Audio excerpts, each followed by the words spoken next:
Our brother Ronald MBA Hurd, he says knowledge is the currency of the universe. So, I like to try to keep it short, simple. Not doing too much, but let's keep that in mind, family. Knowledge is the currency of the universe. So get your knowledge up. We're trying to get rich. So, today, family, one of the topics that I'm going to just jump right into, I shared it on my page because I'm coming in a little late, is we talking about the effects of television today, the history of it, what they've been doing, how they go about it. So we're going to dabble into that. We're going to try to get a little deeper, a little couple different perspectives on what y'all viewing, what y'all seeing, what the intent of it is, who made it, and what's going on with that. Before I really jump right into that, let me just run this off real quick. Bruno, I heard that the actual numbers that LeBron did get was $1 billion over his lifetime. I think they just was talking about, yeah, go ahead. We got a caller calling in. Hopefully this is my brother calling in. We going to let y'all catch you in on the insight. Yo, how you feeling? Oh, man, I'm blessed, man. What's going on with you, big bro? Oh, man, we here. Yeah, we here. Hold on real quick, family. Let me just let me lose that news real quick. We just was topping on that real quick, just a factor. It's actually a brother out there that's don't end up with $1 billion at the end of his career, I would suppose, you know what I mean? So, but just throwing that out. But anyway, family, let's get on to the get on. We about to get deep with this. Because we got my brother Yaya over here on the end. Where you calling Yes, from? sir. Man, first of all, man, peace, salam to the Moors. I'm calling from Oakland, California right now, man.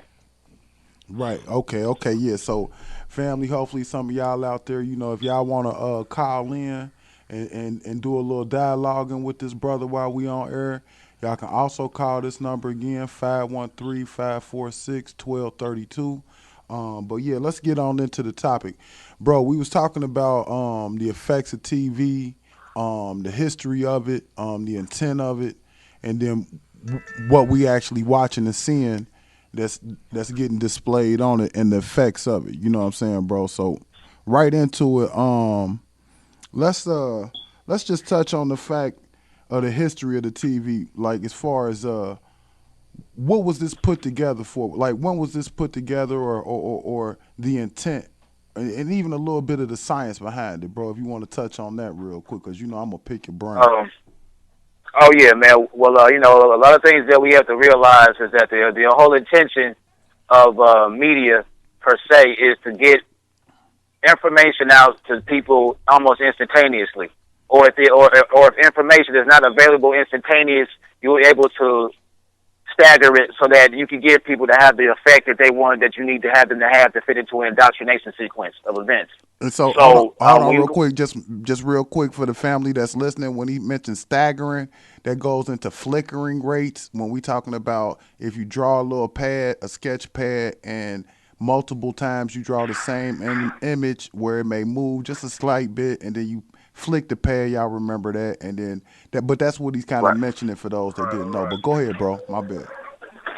Yeah, and also to go along with what you just said is that if something happened, let's say 3 hours ago, but the information doesn't get to another set of people until 3 days after that event, there's a lot of information that has changed in between the initial time that the event happened and then reaching the target audience that you want to have an opinion on it.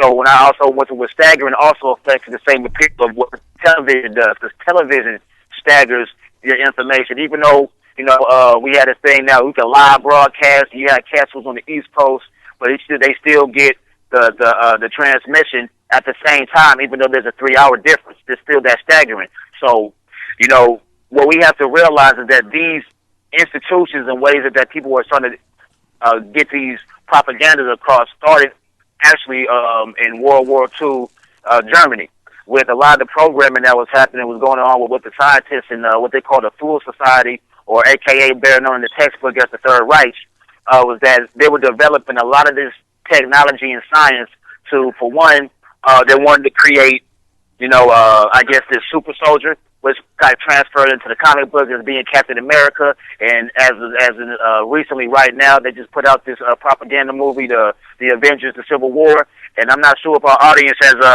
tuned into that movie. I'm not going to touch on the movie quite yet, but I am going to say that understanding what Nazi Germany was establishing back then with Joseph Goebbels, and I forgot what the other scientist's name was, that actually developed what we call television right now. It was purposely developed as a channeling to have a hypnotic effect upon the viewer, so that they can give people the information that they want them to have and indoctrinate them into different ideologies.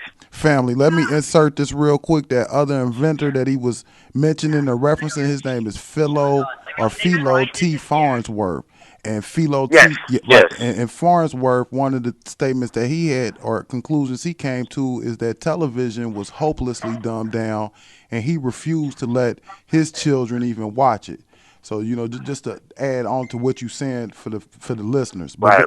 But go ahead, family. We with you. So, like I said, when we go back into this whole idea of the basic sequences of animation, where you just, like you said, you have stills of different pictures, and they change, and you put them together in a flip book or whatever, then you get the illusion of movement, and how that transfers to when we actually got into the age of when they were making movie pictures, is that you can detect the flicker. Back when there was a much more primal way that they were making movies. So you can see the frames changing. You can actually see, like when you go to movie theaters, you can tell that when the reel was going to get changed over, they had to put a different reel in. Now that everything is digital, that these flickers and these different light patterns and sound audible patterns, they're almost indistinct from being, I guess, reality or fiction. Is very hard for you to discern the reality from the fiction. So when we have this type of thing, when you're looking at these impulses and these images, like they always used to say, a picture is worth 1,000 words.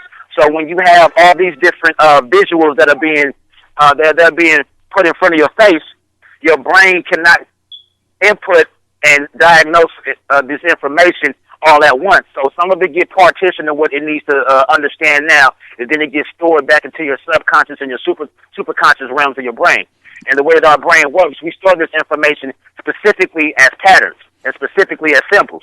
So knowing that, you can be put into a hypnotic trance and not even know it. Now, family, that's leading into this. I just happened to catch a text message from somebody, I believe they in Texas, and they happen to say, tell them the elite uses television to project an idea and then gauge the response of the masses. Social media, Facebook, Instagram, Twitter is used for polling. We participate in the conditioning on our own. And so, and that kind of ties right into what you're saying, family, like, because these images that's getting shot out there, that's also as they term it, programming. So being that it's right, and family. Okay, now, mind you, I don't want to try to rush everything, but just because I was moving a little late, I want to try to kind of move us on through some of this dialogue, because we gonna. Oh yeah, absolutely. Right now, mind you, this hypnosis that we talking about, family. One of the underlying tones of this hypnosis is drama. Right. And so now moving into and then saying that we know the effects of drama. Some of us don't, but a lot of people gravitate towards drama. We see it day to day. Sometimes we have to even tell our kids, don't run to a fight. You know what I mean? Like, because that's kind of like I don't know if that's the program behavior in us to go want to witness or be a part of or view, some of this drama. If it's, what I'm trying to say.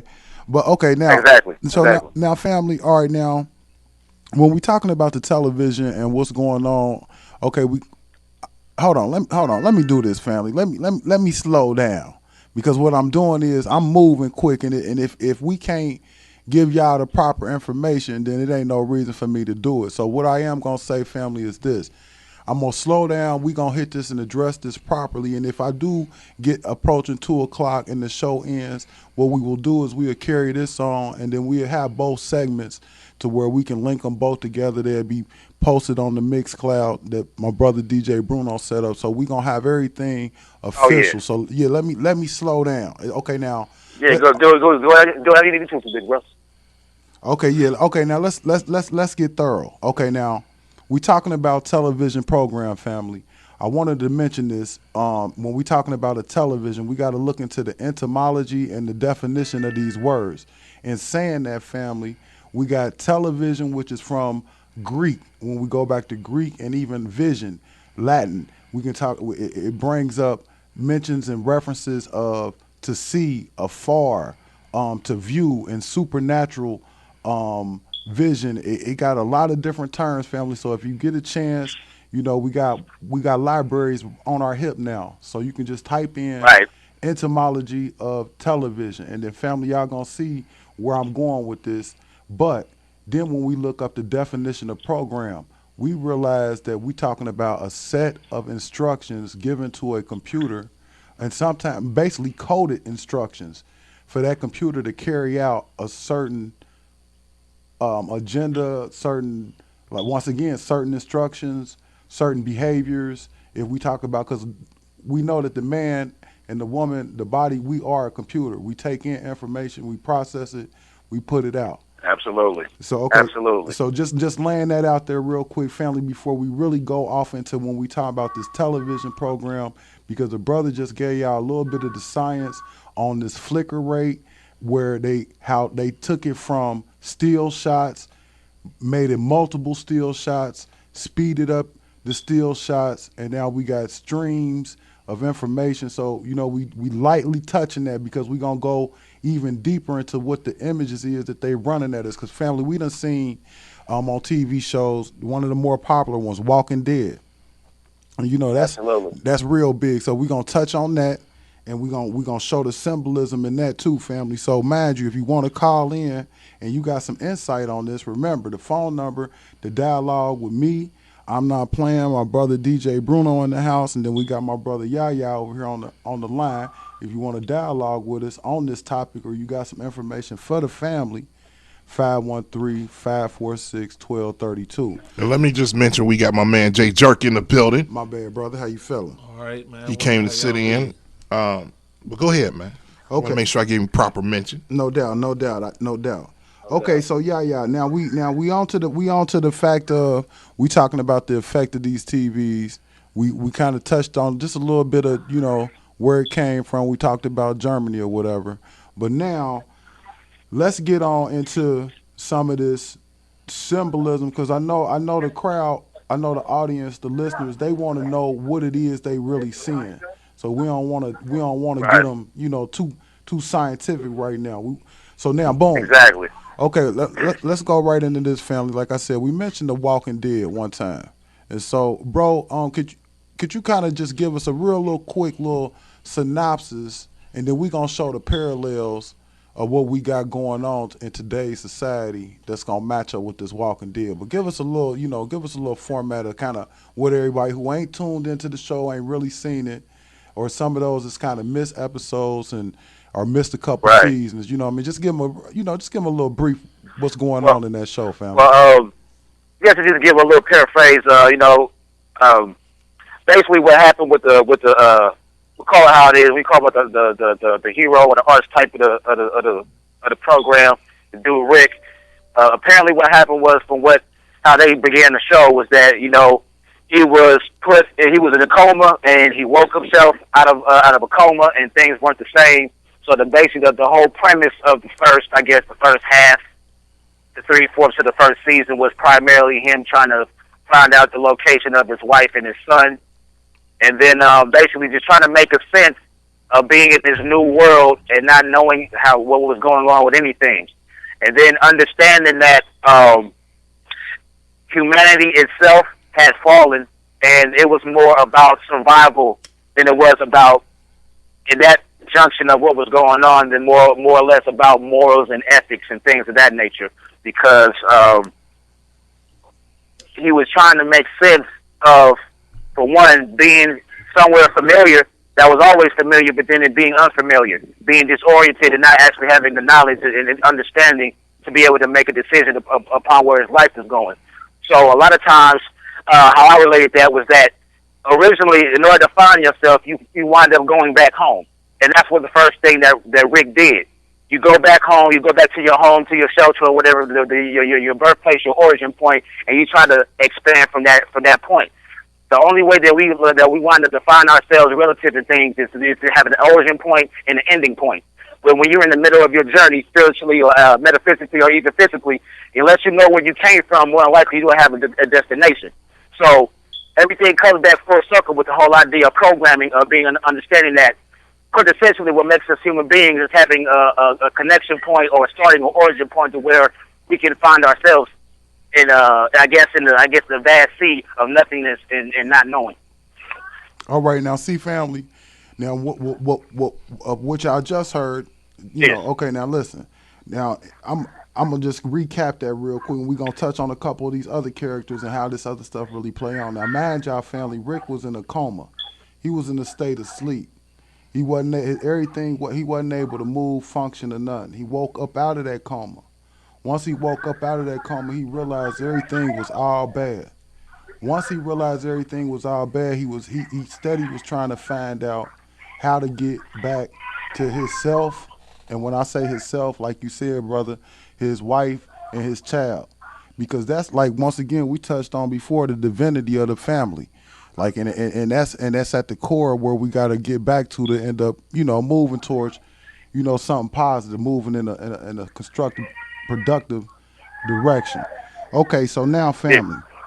All right, now, with that being the case, these walkers, quote unquote, that's on this show, they now as far as how you see it, what is it that these cats, like, how did they get where they at? Like, why is they walkers? Oh, man. Well, there's a lot of different, I think what it is primarily is that, it depends on your level of perception and how you see things generally in life, no matter, because, the reality that we live in is holographic and fractalized. So, and that transfers into everything that's happening on the small level or the microcosm is actually happening simultaneously at the macrocosm. So, when we're looking at these things, like how we perceiving and how we deciphering these type of things, or what the show, or even what the zombies per se. It could be on a level of just, okay, well, the zombies are just, they're just ravenous. They don't have any brain. They're just running around and living on the most primal instincts of their life, things like that, and that's applicable. Then you can look at it as a metaphor for society in America. That's how we just go along with things, with the pack, with the horde. How we don't, how we lack critical thinking skills.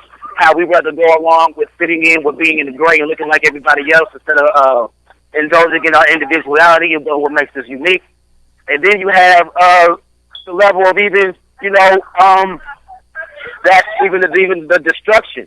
It's just that the inevitable destruction of humanity that's at hand, that we forced to go back primarily to survival mode, instinct, and I guess that reptilian core, that reptilian factor, or complex inside of our brain that's completely responsible for fight or flight, for rage, for sex, and all these different types of things that are quintessentially about the human spectrum of emotion.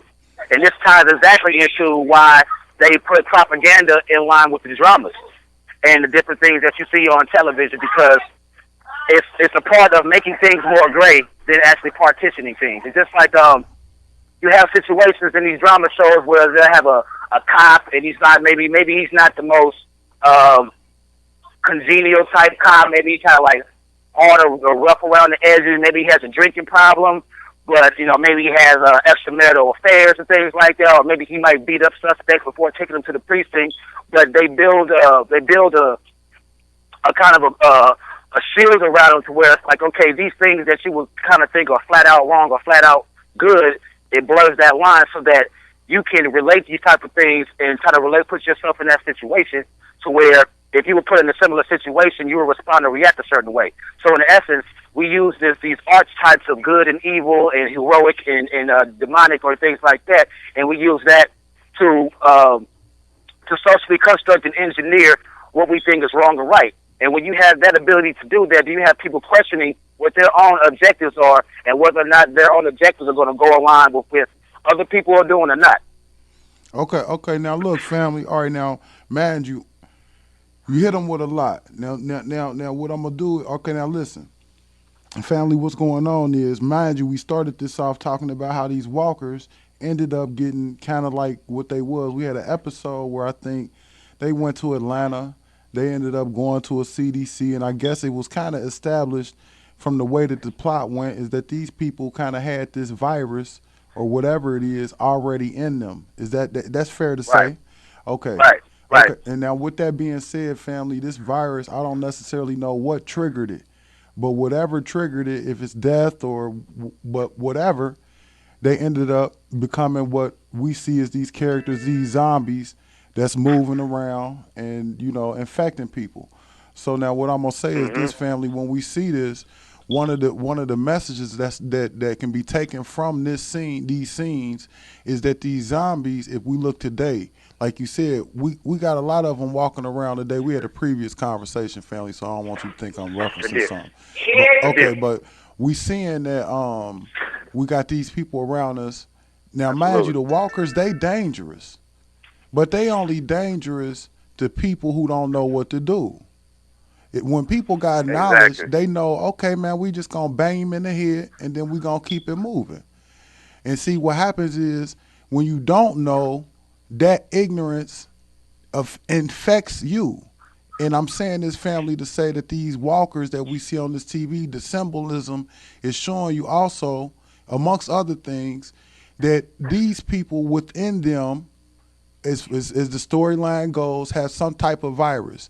So we can connect that to some like a cancer. And we know cancer isn't something that's given to us by God. That's something that's engineered by the foods we eat and then the effects we have on our bodies. Exactly. So in the same way, family, where this show is showing you that these walkers had this virus that's been engineered in them and they are infecting other people, and it's with a simple bite.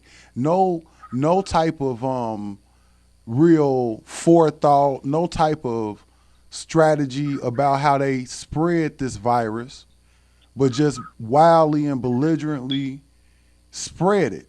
And a lot of time, family, we see that when we dealing with people that's misinformed, uninformed, ego-based, they spread this ignorance. And the way you counter this is with knowledge. It ain't ignorance. Yeah, you some people fear what they don't know, but once you know, it's over. You handle it accordingly. So in saying that, family, like when we talk about them walkers in this show, now we got another character. I believe her name is Michonne, the sister. Yeah, Michonne. With the dreads and the two swords. Right. Right.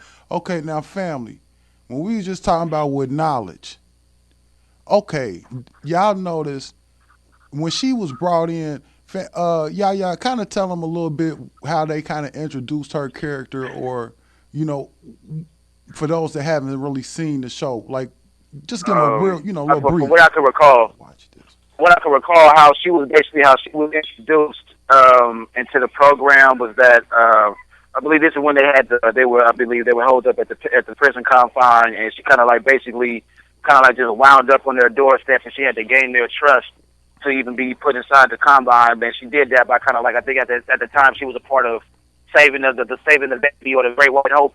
Basically, the symbolism behind that, the shining beacon of the European race was basically in the hands of a Moorish woman, a very strong Moorish woman. And that's another type of metaphysical things that were put into that show was that, and eventually, I won't get too far off into the future, but eventually, Michonne became a love interest to Rick, and that became, the idea behind that the future of the human race is inside of the black woman. And like I said, I'm not going to really go into that right now. That's a whole different topic. But Michonne was introduced as a character who was a loner, who she had learned how to survive on her own, and by being able to walk amongst the walkers and use them as protection. So by doing that, she had severed off the jaw and basically cut off their arms and their limbs or whatever like that. They could still walk, obviously, but they were not able to grab anything or even to bite anybody. So what I took that as is that once she was able to do that, to a certain degree of intelligence, the walkers knew that they were rendered helpless and they were docile. They didn't even attempt to even go after, anybody to attack them because they knew that the tools that they were given to spread the infection or spread the ignorance was not any longer given to them. They had no jaw to speak or spew or to bite and infect, and they had no arms to grab or grasp or take a hold of to bring in to infect. So Michonne had learned to cloak herself in between the ignorance or the infection and move within it without necessarily infecting herself, unless it was on a level to where she thought that she was actually a part of the disease herself. But when she went through, the aha moment, or she to a certain extent regained her humanity and understood that what her position was, she was able to not use those walkers or walk amongst them except for when she needed to. And she found strength in being able to knock out the ignorance, or aka the disease or the toxins, and be able to use it for her advantage, and usually actually use her intelligence and strength as the anti-serum. Now, see, family, like they sending a lot of these underlying messages at us, and then it's gonna take you to do your study, be unbiased in your study, be a critical thinker for you to gain understanding. Because with all you, like they say in the Bible, with all you're getting, get understanding. So when we seeing these issues, I mean not these issues, but when we seeing these images, just understand that they layered with different meanings. And then I was on touch on, like you said, now these zombies that Michonne was walking around with, she cut off their mouth, and everybody know that the mouth is the tool of propaganda. And then the arms, she cut them off, and we know that them arms is always kind of somewhat representative of strength, even military power. You can see Russian symbols where they may have a arm holding a sickle somewhere. Right. So these arms, these are tools that you use to carry out sometimes cruelty or love. But in this instance, these zombies is using these tools to carry out the agenda of spreading, like you say, they virus, aka they ignorance, and we see it daily. So, and I'm just adding also onto this, family. We notice that the symbology, the symbolism, I should say, where the black woman, she is the one in this story that's almost giving us a blueprint on how we got to attack these zombies that's walking around amongst us and that's creating this virus that we keep reproducing. You know what I mean? Like it's just exactly. And then another one, just to move on into that storyline real quick, and then on to some other stuff. It was the guy, I don't remember his name, the older white guy from the show who owned the farm and family. Herschel, that's his name, right. Now Herschel, during this, it was one episode where he was in the jail and he was trying to treat some of these people that was infected or about to turn into walkers. He was trying to treat them. You know. Right. Now I couldn't remember, but do you remember what that treatment was that he was trying to give to these people that was about to become walkers? Well, it was actually two methods that was actually interesting. Now that you actually mention that, because one method, which ultimately failed miserably, was faith. You know what I'm saying? Faith that these people were going to change back into their normal selves, just giving prayer energy or isolating them or quarantining them, and they would go back to being normal. That did not work. But the other method that you're talking about is more the I believe he tried to do like some type of elixir or something like that with some type of roots or herbs or something like that, and try to, I guess, homeopathically try to heal these people. Or I guess the shamanism, I would guess, would be a better word for it, because usually medicine men and shaman are usually the ones who who use, amulets and roots and things like that to cure people of what people would be called demon possession. So, and in that aspect as well too, is that the virus could also be a metaphor for the infection of the spirit, which for a lot of times was actually what we saw in what was that movie, the 28 Days Later or whatever the hell that shit was called. But it basically was the same type of thing. It played on the reptilian complex of the brain, the body, the fight or flight, the need to eat and consume and things like that, the blood, things like that. So we still have that same type of parallel to where I guess it would still affect people to where you would think that it was an infection of the biological sense, but it was more of an infection of the spirit. And that's exactly what Herschel tried to do. If you look at it in the sense of how it is that, okay, he tried to attack this sickness spiritually. First it was by prayer and thought, and then it was like, okay, well, I'm going to use the earth and roots and things like that and try to attack it. And try to, I guess, exercise these demons or this way of thought out of these people and return them back to humanity. So there's a metaphor in itself. And see, what's deep about that, family, is when a lot of times when people was put in situations with their health and they turn around, they diagnosed with cancer and they go to different avenues to try to get some type of relief or try to get some type of cure from it. When some of those things aren't working, they end up resorting to type of therapies where it's natural based therapies where they looking for herbs and they looking for things to detox themselves because they looking back to the earth. And I think, family, that also is what he's kind of touching on, and what we can see in that is that Herschel after trial and error, which is how you gain some understanding, which they didn't necessarily say that to a point, but after locking, like you said, isolating these zombies off in the barn and hoping that they would just, be better, and still after realizing that wasn't the route, then he had to realize, okay, it's time to get to some type of herbal or some type of other remedy, in which in several of the cases that they shown on the show, it ended up working. And so, and I think, family, we can kind of just take away from that, like, man, and this is on some metaphysics, like, if the energy of the divine is within us, well, then it's in everything. And so it's going to be on our knowledge and our understanding on how to use that to be able, like you said, as Michonne, to use that in order for us to operate around this virus, this ignorance. You know what I'm trying to say, bro?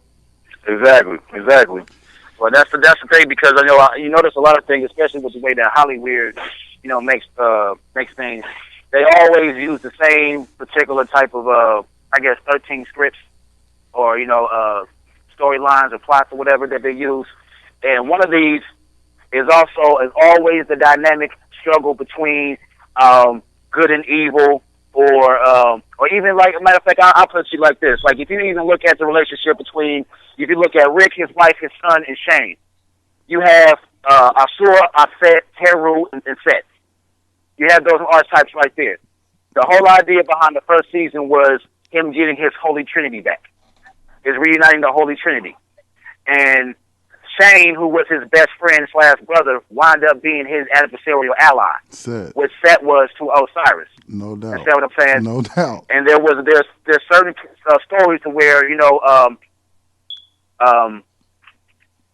Set tried to kill Asur, obviously, by cutting him into 14 pieces or whatever. And then you have a story to where he tried to kill Heru as well and try to usurp him for the crown and take Asur for himself.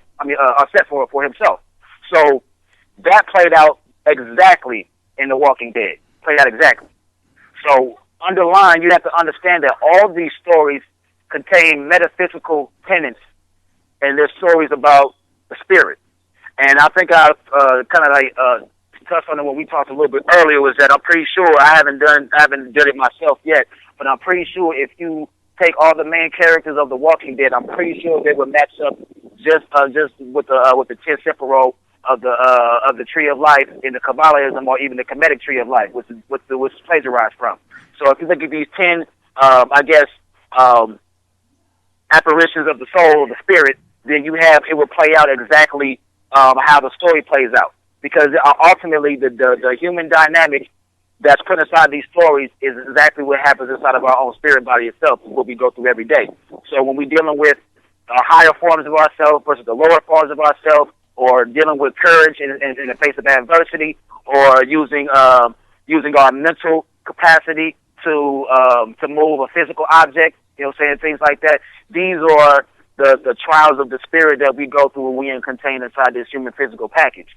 And contrary to popular belief, the powers that be are very intelligent and meticulous about the way that they control things. This is very important to understand why television is used and to access the most intimate and deepest part of our psyche. Is that why they use certain things in certain ways, and they trigger certain sequences, and they use certain sequences of flashing lights and shapes to put ourselves, to trigger subconsciously, to put us in a subconscious beta wave, low alpha wave frequency, to where we could just sit there and just be allowed to download all this different stuff into our brain computers. Now, family, let me slide this right in there and interject this right onto the point that he making.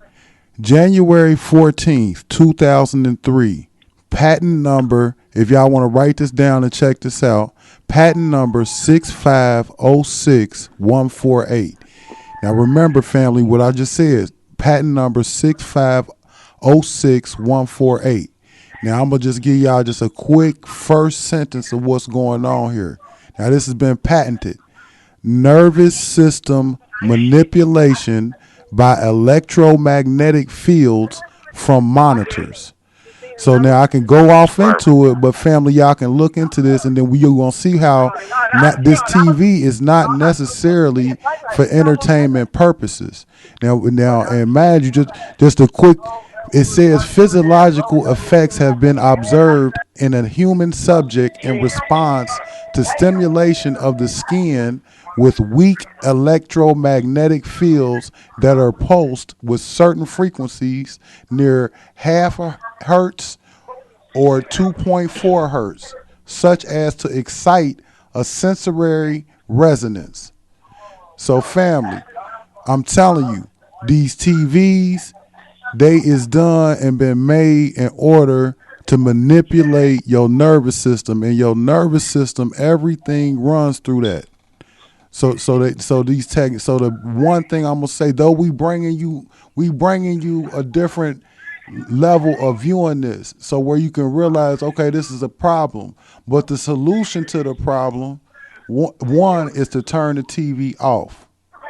That's one of the major things, yeah, because a lot of people, it was a study done, and I believe it may have been by Michigan University. It was a study done, and they started giving out statistics of what was actually going on with the effects of some of these news reports that's negative, these negative video games. They did these reports, and they showed that even a child who has increased time in other activities like sports or piano, the arts, even these kids are still receiving the same negative effects from the TV and displaying them.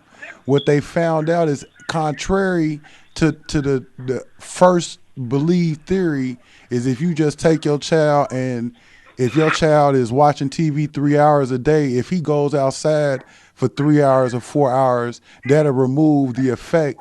But they're finding out now that that's not even the case.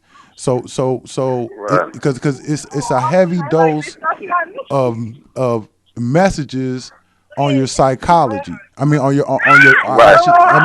say on your psychology, but I would say a heavy dose of messages on your subconscious.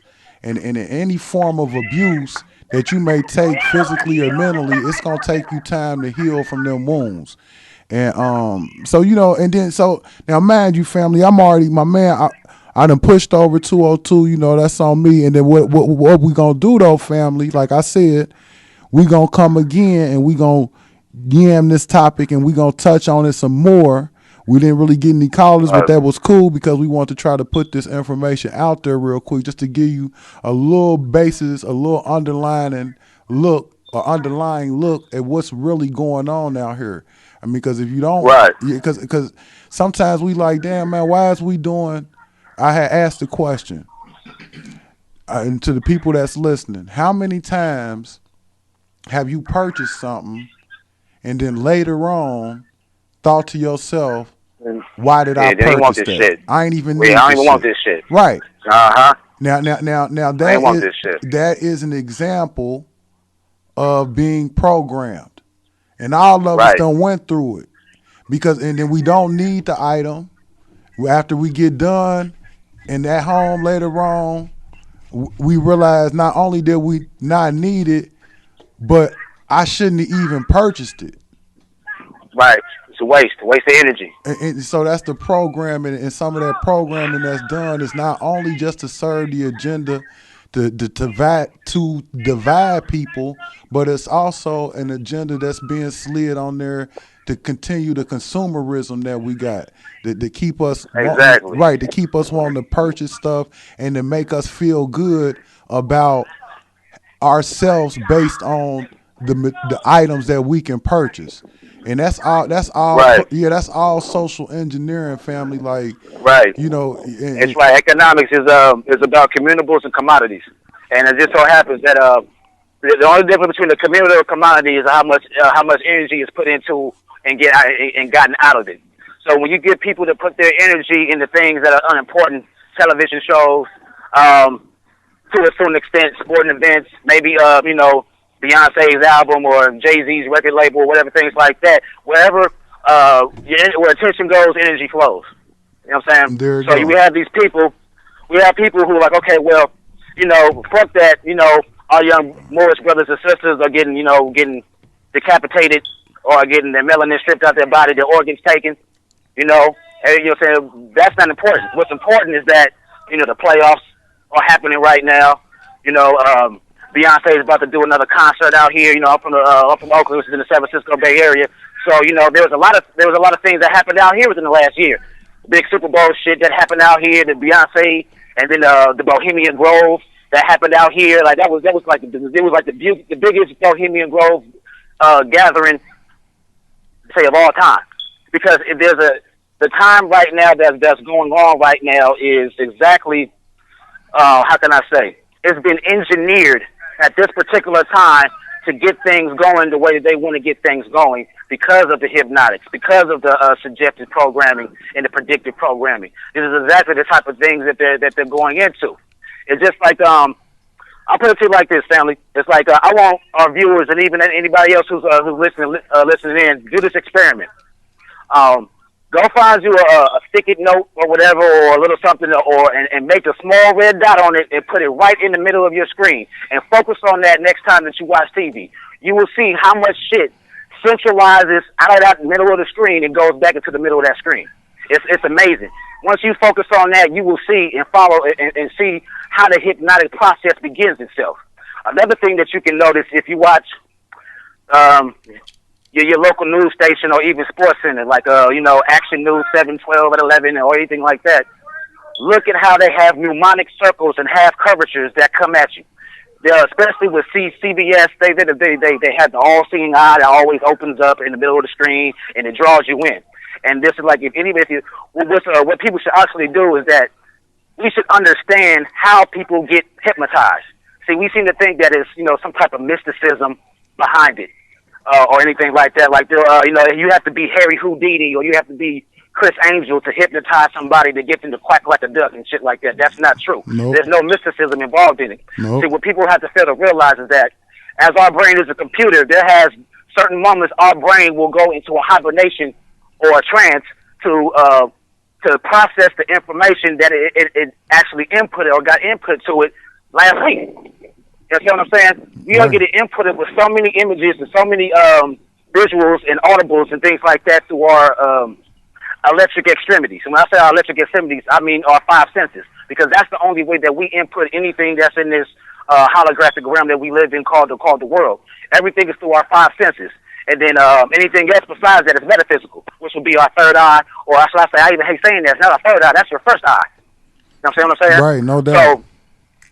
So what we have to realize is that these powers that be they understand that the way that we input information is through electrical impulses. Our body is more or less is just a graphical user interface. That's all our body is. That's all it is. It's just like for the cats who play Call of Duty, and you look at the map. There's a dot right in the middle of the map. That dot represents you, and everything else centers around everything that is around you, orienting yourself in that game. So it has even with the way computer programs and computer games are made. Nothing moves. If you understand how a game is, like there's a dot that's in the middle of the screen, and the illusion is given that everything moves along, but it's not. When you go down to break down the construct of actually making that game, that character never moves from the center of the screen, but everything else moves in orientation around it to give you appearance of actually moving through something that's not there.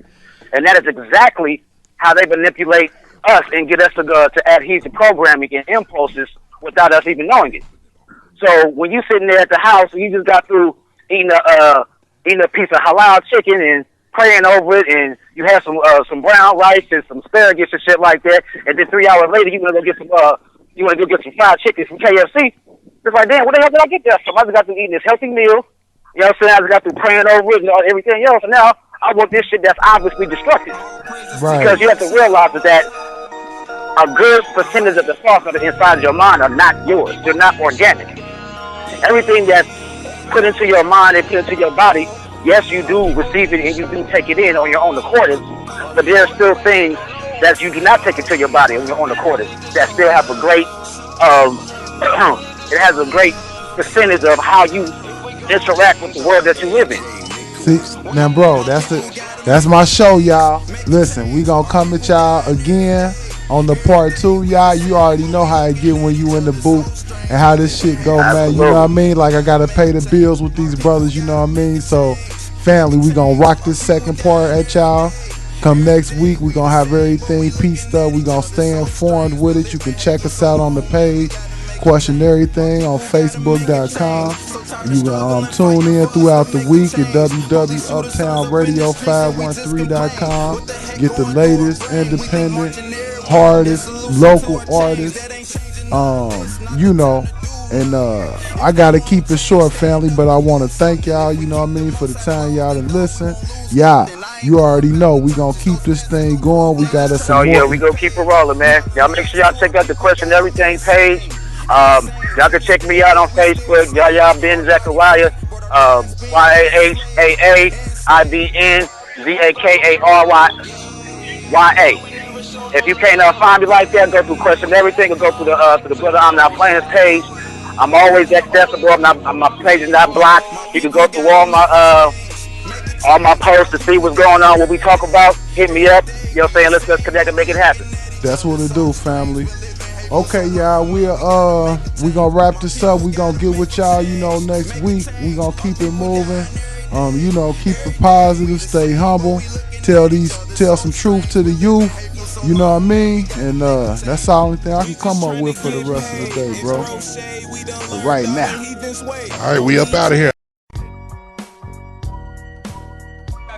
I gotta hold down the city.